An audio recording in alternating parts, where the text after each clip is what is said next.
Good morning बच्चों। आज हम लोग नया पाठ शुरू कर रहे हैं। पाठ 2, एक नई शुरुआत। इस पाठ की लेखिका हैं सुश्री कमला चमुला जी। यह जो पाठ है एक विद्रोही उद्दंडी स्वभाव के बच्चे की कहानी है। मनोवैज्ञानिक और शिक्षा शास्त्रियों का यह मत है कि विद्रोही बच्चों के प्रति उपेक्षा का भाव या दंडात्मक कार्यवाही उन्हें और अधिक उग्र बनाती है। इसके विपरीत यदि उन्हें प्रोत्साहन मिले, उनको उत्तरदायित्वपूर्ण काम सौंपा जाए, तो वे सामान्य बालकों से अधिक अच्छा कार्य कर सकते हैं। कहानीकार ने इसी सिद्धांत पर प्रस्तुत कहानी की रचना की है। प्रोत्साहन पाकर और उत्तरदायित्व का भार पड़ने पर सुधीर के चरित्र में जो बदलाव आया, वही प्रस्तुत कहानी का मुख्य तथ्य है। बाल मनोविज्ञान पर आधारित यह कहानी बहुत महत्वपूर्ण भूमिका अदा करती है। इस कहानी में हम सुधीर और श्रीकांत, जो कि कहानी के प्रमुख पात्र हैं, इन दोनों के माध्यम से इस कहानी को चित्रित किया गया है। सुधीर जो था बहुत ही उद्दंडी स्वभाव का विद्रोही बच्चा था, और श्रीकांत जो था वह बहुत ही होशियार, शिष्ट एवं स्थिति को समझने वाला छात्र था। सुधीर और श्रीकांत में श्रीकांत का व्यवहार हमें ज़्यादा आकर्षित करता है। तो देखते हैं इस पाठ में श्रीकांत का व्यवहार किस तरह का था जो हमें आकर्षित कर रहा है, और सुधीर के व्यवहार में वह किस प्रकार से परिवर्तन लाता है। इस पाठ के माध्यम से देखते हैं। श्रीकांत को कक्षा का मॉनिटर बनाया गया क्योंकि कक्षा के 85% लड़कों ने उसके नाम का समर्थन किया है। आपके कक्षा में भी मॉनिटर का चुनाव होता है, और जिस बच्चे के मत में अधिक लोग समर्थन देते हैं उसे कैप्टन बनाने के लिए, मॉनिटर बनाने के लिए, उसी बच्चे को मॉनिटर बनाया जाता है। तो वैसे ही 85% लड़कों ने श्रीकांत का समर्थन किया था, इसलिए उसको कक्षा का मॉनिटर बनाया गया था। कक्षा अध्यापक शर्मा जी ने यह घोषणा की तो सभी लड़के तालियां बजाने लगे। जब कक्षा अध्यापक के द्वारा घोषणा की गई कि श्रीकांत को मॉनिटर बनाया गया है, तो सभी बच्चे तालियां बजाने लगे। कक्षा में सिर्फ सुधीर ही ऐसा लड़का था जो तिरछी आंखों से श्रीकांत को घूर रहा था। सुधीर जो था वह तिरछी आंखों से श्रीकांत को घूर रहा था। ऐसा क्या था जिसके कारण से सुधीर जो है श्रीकांत को तिरछी आंखों से घूर रहा था? बाकी सभी बच्चे उसके कैप्टन बनने पर, मॉनिटर बनने पर प्रसन्न थे, तालियां बजाकर उसका स्वागत कर रहे थे, लेकिन सुधीर उसे क्यों घूर रहा था? उसे सुधीर से ऐसे ही व्यवहार की अपेक्षा थी। श्रीकांत जो है, जब उसे देखता है कि वह उसे तिरछी आंखों से देख रहा है, उसे घूर रहा है ना, तो वह क्या करता है? श्रीकांत ने जब उसकी ओर देखा, उसने अकड़ कर गर्दन दूसरी ओर घुमा ली। श्रीकांत जो है उसको देख कर के मुस्कुराता है, और उसे सुधीर से ऐसे ही व्यवहार की अपेक्षा थी, क्योंकि वह उसके व्यवहार को जान चुका था। उसे इस शहर में आए 6 माह होने को थे। सुधीर जो था वो नया बच्चा था। उस शहर में, उस स्कूल में आए उसको मात्र 6 माह हुए थे। उसके बावजूद कक्षा के सभी बच्चे, उसके जितने भी उसके क्लास में पढ़ने वाले थे, सब उसके मित्र बन चुके थे। लेकिन वहीं पर श्रीकांत जो था वह उद्दंडी स्वभाव का था, विद्रोही स्वभाव का था। तो सुधीर के जब कैप्टन का चुनाव किया गया तो उसे यह बात पसंद नहीं आई, और वह उसे गुस्से से देखता है। उसके व्यवहार में, उसके आँखों से ये सब झलकने लगता है। उसे सुधीर से ऐसे ही, मतलब जो श्रीकांत था उसको ऐसे ही व्यवहार की उससे उम्मीद थी। उसे जब 6 महीने ही हुए थे, है ना, आए, फिर भी वह सब कुछ उसको देख कर के समझ चुका था। उसकी शराफत और होशियारी से सभी लड़के प्रभावित थे।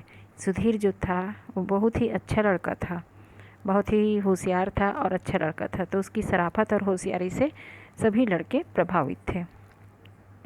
पढ़ाई में भी वह बहुत अच्छा था, पढ़ाई में भी अच्छा था। सभी लड़कों के साथ उसकी दोस्ती हो गई थी। पढ़ाई में अच्छा होने के साथ साथ में सबका वह दोस्त भी बन चुका था। एक सुधीर ही था जो उससे बात करने में भी अपनी हेठी समझता था। सुधीर एक ऐसा लड़का था जिसको श्रीकांत से वह अगर बात करता था तो उसमें वह अपना अपमान समझता था। वह ऐसा जिद्दी प्रवृत्ति का और विद्रोही प्रवृत्ति का बच्चा था, है ना।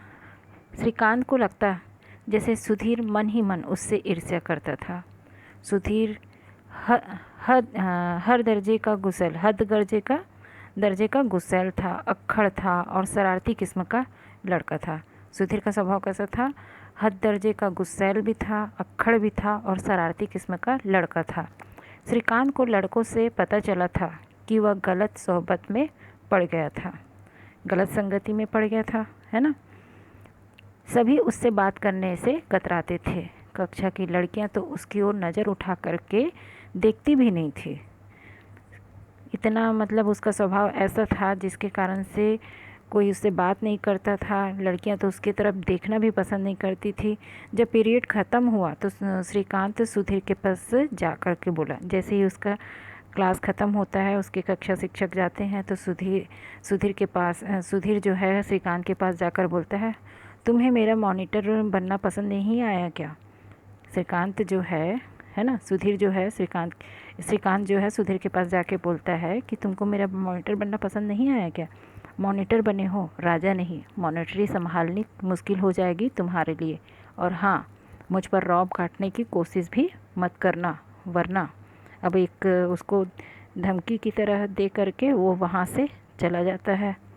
श्रीकांत को एक अप्रत्यक्ष सी धमकी देकर सुधीर जो है वहाँ से चला जाता है। इससे उसके पूरे व्यवहार के साथ यहाँ पर पता चलता है कि वह कितना उद्दंडी और विद्रोही स्वभाव का बच्चा था। अब उसके बाद में सुधीर का व्यवहार अजीब सा लगा श्रीकांत को। जब वह उसे अप्रत्यक्ष रूप से धमकी देकर जाता है तो सुधीर का व्यवहार जो है श्रीकांत को अजीब सा लगता है। आखिर वह इस कदर बिगड़ क्यों गया है? अब वह 10वीं कक्षा में है, समझदार है, फिर गुंडों जैसी धमकियां क्यों देता है? अब सुधीर जो है 10वीं कक्षा में पहुंच गया है, उसके बावजूद इसका व्यवहार ऐसा क्यों है? श्रीकांत जो है इस पर विचार करने लगता है। कक्षा में उसने सुमेश से सुधीर के बारे में पूछा तो सुमेश बोला। अब सुधीर के बारे में श्रीकांत जो है जानना चाहता है, इसलिए वो अपने ही कक्षा के एक सहपाठी से, जिसका नाम सुमेश है, उससे पूछता है। शरारती तो खैर सुधीर बचपन से ही था। सुमेश उसके बारे में बता रहा है कि वह शरारती था। बच्चों में होता ही है, साधारण सी बात है। बचपन से वो वैसा ही था। फिर गलत संगत में भी पड़ गया। शरारती होने के साथ साथ में अब उसकी संगति जो है गलत लोगों के साथ में पड़ गई थी। तब हम 8वीं कक्षा में थे। वो अपने बारे में बता रहा था कि जब मैं 8वीं कक्षा में था, यानी कि सुधीर भी साथ में ही पढ़ता था। वो शरारती था बचपन से ही, और उसके बाद में जब वो 8वीं क्लास में था तो गलत संगति में पड़ गया। इसे सज़ा के रूप में, जब वो गलत संगति में पड़ा तब क्या हुआ था, इसे सज़ा के रूप में पूरे स्कूल के सामने स्टेज पर खड़ा रखा गया। उसे सज़ा मिली थी, सज़ा के रूप में पूरे स्कूल के सामने स्टेज पर खड़ा रखा गया। उस घटना के बाद सबने इससे बात करना कम कर दिया। शरारती था और गलत संगति में पड़ने के कारण से जब उसे स्कूल में सज़ा मिली, पूरे स्कूल के सामने स्टेज पर खड़ा रखा गया, उस घटना के बाद से वह सुधीर जो था उससे सभी जो है बात करना कम कर देते हैं। सभी अध्यापक भी इसे गैर जिम्मेदार और बिगड़ा हुआ लड़का मानने लगे।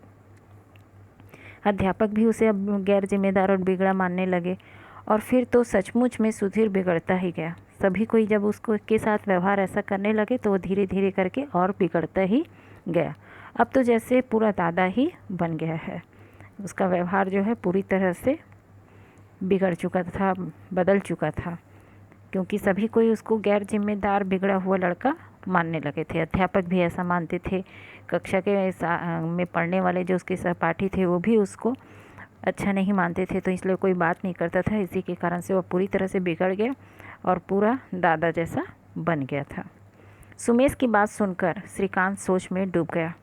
उसे लगा सुधीर को गिरावट की इस हद तक पहुंचाने में शायद कक्षा के लड़के लड़कियां और अध्यापक सभी का हाथ है, क्योंकि कोई भी बिगड़ा हुआ है करके अगर उसको आप बात करना बंद कर दोगे, अच्छा नहीं है करके, तो उससे क्या होगा, उसको अच्छे बुरे का ज्ञान नहीं होगा और जिसके कारण से वो और ज़्यादा बिगड़ता जाएगा।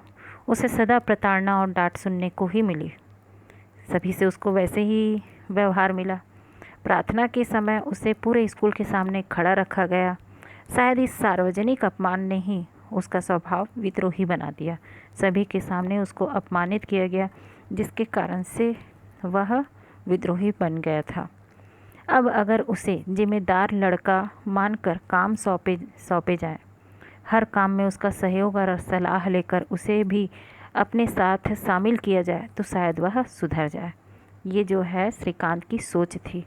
वह मन ही मन जब सुधीर के बारे में सब कुछ जान लेता है सुमेश से, तो वह मन ही मन ऐसा विचार करने लगता है कि अगर उसको अच्छे रास्ते पर लाना है, अच्छा लड़का बनाना है, जिम्मेदार लड़का बनाना है, तो उसको इसी प्रकार का काम, जिम्मेदारी का काम सौंपा जाए और हर काम में उसका सहयोग लिया जाए, उसकी सलाह ली जाए, जिससे उसको सबके साथ शामिल किया जाएगा तो वह सुधर सकता है, ऐसा वह सोचने लगता है। सुधीर के कारण श्रीकांत को मॉनिटर का काम संभालने में बड़ी मुश्किल हो रही थी। सुधीर ऐसी हरकतें करता था जिससे श्रीकांत को परेशानी हो और उसे डांट पड़े। जब तक ब्लैक बोर्ड साफ करके श्रीकांत चौक लेकर आता, सुधीर ब्लैक बोर्ड पर हास्यास्पद कार्टून बना देता। अब स्थिति क्या होगी, आप लोग भी स्कूल में पढ़ने वाले बच्चे हो, तो ब्लैक बोर्ड में अगर कोई इसी प्रकार का हास्यास्पद कार्टून बना देगा तो देखकर क्या सारे बच्चे हंसने लगेंगे। तो उससे क्या होगा, जो मॉनिटर रहेगा तो उसको क्लास संभालने में परेशानी होगी, कक्षा में शोर होगा तो फिर उसे परेशानी होगी। तो ऐसी ही परेशानी का सामना जो है श्रीकांत को करना पड़ता था। अध्यापक के आने से पहले वह और उसके एक साथी इस कदर शोर मचाते कि मॉनिटर यानी श्रीकांत को तगड़ी डांट खानी पड़ती। जब भी अध्यापक आने वाले होते थे, कक्षा में इतना ज़्यादा शोर होता था जिसके कारण से श्रीकांत को हमेशा डांट खानी पड़ती थी। मगर श्रीकांत ने कभी अध्यापक से सुधीर की शिकायत नहीं की। इसका कारण क्या हो सकता है कि श्रीकांत जो है सुधीर की शिकायत नहीं करता है, क्योंकि वह उसे सही रास्ते पे लाना चाहता है ना। इसी के कारण से वो कभी किसी से उसकी शिकायत नहीं करता है। स्कूल का वार्षिकोत्सव करीब आ रहा था। कक्षा अध्यापक प्रायश्चित नाटक के लिए पात्रों का चयन कर रहे थे। श्रीकांत को राणा की भूमिका के लिए चुना गया तो वह तुरंत खड़ा होकर बोला, सर, शक्ति सिंह की भूमिका के लिए आप सुधीर को ले लीजिए। उसकी आवाज़ में गंभीरता और गहराई है, वह यह भूमिका अच्छी तरह कर सकता है। अब वह खुद खड़े होकर के शक्ति सिंह की भूमिका के लिए सुधीर को चुनने के लिए अपने शिक्षक से आग्रह करता है। क्यों कहता है? क्योंकि उसकी आवाज़ में गंभीरता और गहराई है और वह इस भूमिका को अच्छी तरह से निभा पाएगा, ऐसा जो है श्रीकांत का कहना रहता है। उसके बाद में शिक्षक क्या कहते हैं, मगर अध्यापक संदेह प्रकट करने लगे। संदेह प्रकट करते हुए मगर ऐसा करके कहते हैं। श्रीकांत उनकी बात काटकर फिर बोलता है, मानता हूँ कि नाटक में प्रमुख पात्र शक्ति सिंह ही है। नाटक का प्रमुख पात्र जो है वह शक्ति सिंह ही है, पर उसे सुधीर पूरी निष्ठा लगन से कर पाएगा, इसका मुझे पूरा विश्वास है सर। वो पूरा विश्वास जताता है कि जो नाटक का प्रमुख पात्र है उस पात्र में जो भूमिका निभाने वाला है वह सुधीर है। अगर सुधीर को वह पात्र दे दिया जाए तो पूरी निष्ठा और लगन से उस पात्र को निभाएगा, ऐसा जो है श्रीकांत का मानना था। इस तरह शक्ति सिंह की भूमिका के लिए सुधीर को चुन लिया गया। अब शक्ति सिंह की भूमिका के लिए सुधीर को चुन लिया जाता है। फिर सुधीर कई वर्ष बाद स्कूल के किसी आयोजन में भाग ले रहा था। उसको क्योंकि वो सबसे अब दूर हो गया था, किसी से उसकी बातचीत नहीं थी। अध्यापक भी जो है उसे गैर जिम्मेदार और बिगड़ा हुआ लड़का मानते थे, इसलिए उसे कोई कार्य नहीं सौंपते थे, है ना। लेकिन अब उसे कई साल बाद में स्कूल के नाटक में भाग लेने का अवसर मिला था। वह कृतज्ञता भरी नज़रों से बीच बीच में श्रीकांत को देख लेता था। वह उसका आभारी हो गया था, श्रीकांत का आभारी हो गया था और आभार भरी नज़रों से उसकी ओर देखता रहता था। श्रीकांत भी अब समझ रहा था कि धीरे धीरे जो है सुधीर के व्यवहार में अब परिवर्तन आ रहा है ना। तो यहाँ से वो शुरुआत करता है कि किसी भी तरीके से उसको अच्छे रास्ते में लाया जा सके।